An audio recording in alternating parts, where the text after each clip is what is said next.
Halo semuanya, Assalamualaikum warahmatullahi wabarakatuh. Salam sejahtera bagi kita semua. Semoga kita semua selalu dalam keadaan sehat. Di kesempatan kali ini saya akan mempresentasikan materi kelompok 2 PKN dari kelas 92. Sebelum itu, mari saya kenalkan dengan anggota-anggota dari kelompok 2. Yang pertama ada saya, yaitu Natasha Angelika Valentin, ketua kelompok 2 yang bertugas mencari latar belakang dan identifikasi. Selain itu ada Merisha Azara Lubis, anggota kelompok 2 yang mencari tugas latar belakang dan konfirmasi. Yang ketiga ada Naila Cesar Nur Sabani, anggota kelompok 2 yang mencari materi dasar teori. Yang keempat ada Husnul Azizah, anggota kelompok 2 yang mencari tujuan dan manfaat. Selain itu ada Niken Melaniawan Putri, anggota kelompok 2 pembahasan teori. Dan terakhir ada Laura Mediana Arya Maulana, anggota kelompok 2 yang bertugas untuk mencari penutup. Latar belakang dan identifikasi. Saya akan jelaskan dulu kalau di sini materinya mengenai tenaga kerja asing yang masuk ke Indonesia. Tenaga kerja merupakan salah satu pendukung dalam menggerakkan perekonomian suatu negara. Pekerja asing merupakan seorang yang bekerja di negara lain yang bukan keluarga negaraannya. Beberapa pekerja asing tersebut memanfaatkan program pekerja tamu di suatu negara dengan prospek pekerjaan yang lebih menjanjikan daripada di negara asal atau negara kewarganegaraannya. Permasalahan. Apa aja sih permasalahan dari TKA yang datang ke Indonesia? Nih, dengerin ya. Yang pertama ada bagaimana pengaturan tentang tenaga kerja, khususnya tenaga kerja asing di Indonesia. Yang kedua, sejauh mana pengawasan dan perizinan telah dilakukan terhadap tenaga kerja asing. Yang ketiga, bagaimana perlindungan terhadap tenaga kerja asing dan pelaksanaan transfer of knowledge terhadap tenaga kerja Indonesia. Sumber ini dicari dari https://bphn.go.id. Selain permasalahan, ada latar belakang dan konfirmasi. Tenaga kerja merupakan salah satu pendukung dalam perekonomian suatu negara yang memerlukan tenaga kerja yang berkualitas. Pekerja merupakan elemen penting dalam penyelenggaraan perekonomian nasional yang berorientasi pada kesejahteraan sosial sesuai dengan judul dalam bab 15 Undang-Undang Dasar Negara Republik Indonesia 1945, yaitu perekonomian nasional dan kesejahteraan sosial. Selain latar belakang dan konfirmasi, ada dasar teori. Faktor pemerintahan datangkan tenaga kerja asing atau biasa kita sebut dengan TKA ke Indonesia. Menteri Ketenagakerjaan mengatakan tidak ada yang salah dengan persepsi tersebut, karena hal itu menunjukkan kepedulian masyarakat agar pemerintah memperluas kesempatan kerja dan mengapa TKA Tiongkok yang dipekerjakan untuk posisi dan sektor tertentu. Karena teknologi yang digunakan berbahasa Mandarin dan hanya bisa dioperasikan oleh mereka.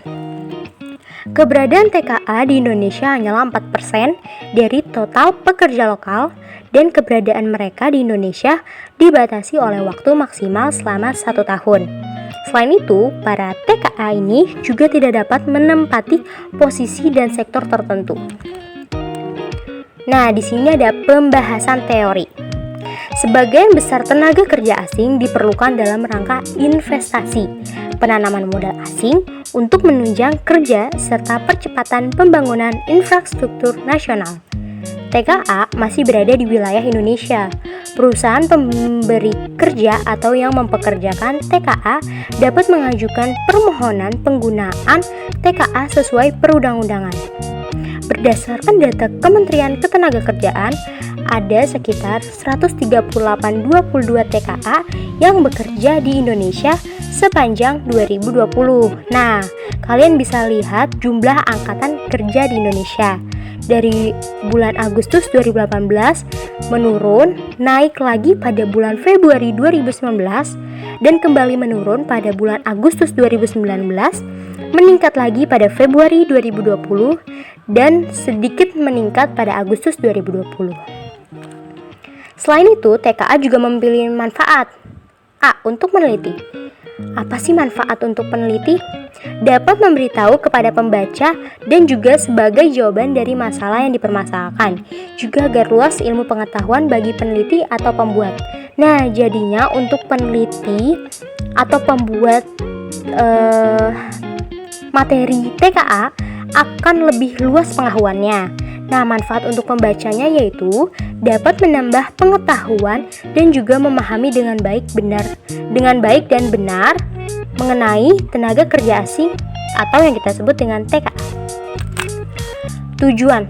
Emang apa sih tujuan dari dibuatnya materi ini? Yang pertama yaitu sebagai ilmu untuk mengetahui tentang ketentuan yang berlaku terhadap tenaga kerja asing yang masuk ke dalam negara Indonesia. Mengetahui tentang permasalahan yang terjadi tentang tenaga kerja asing Indonesia. Tenaga kerja asing. Yang terakhir, mengetahui perlindungan terhadap tenaga kerja asing yang masuk ke Indonesia.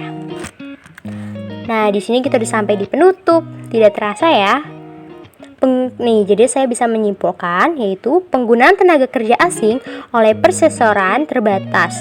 Penanaman modal asing di Indonesia yaitu buruh asing adalah ilegal atau melanggar undang-undang. Namun penggunaan tenaga kerja asing tersebut merupakan hal yang sah dan diperbolehkan oleh pemerintah. Jika tenaga kerja asing tersebut bekerja di Indonesia sebagai tenaga ahli dan memegang jabatan sebagai komisaris atau direktur suatu perusahaan, jadi tenaga kerja asing yang bekerja di Indonesia tidak boleh sebagai buruh atau melakukan pekerjaan yang keras. Pemerintah mengizinkan suatu perseroan terbatas atau kita bisa simpulkan dengan PT. Dalam hal ini, penanaman modal asing untuk memperkerjakan tenaga kerja asing atau bahkan tenaga kerja yang berasal dari negaranya dengan memenuhi semua persyaratan undang-undang.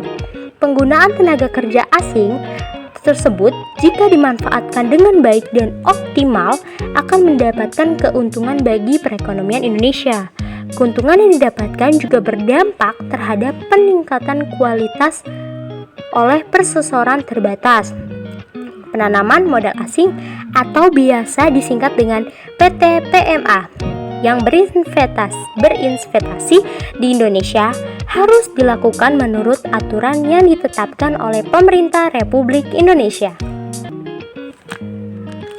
Nah, kita juga memiliki sarannya yaitu pemerintah merupakan institusi yang bertindak sebagai penanggung jawab proses bernegara serta menyelenggarakan kegiatan berbangsa dan bernegara, harus dapat memberikan kepastian hukum bagi semua pihak.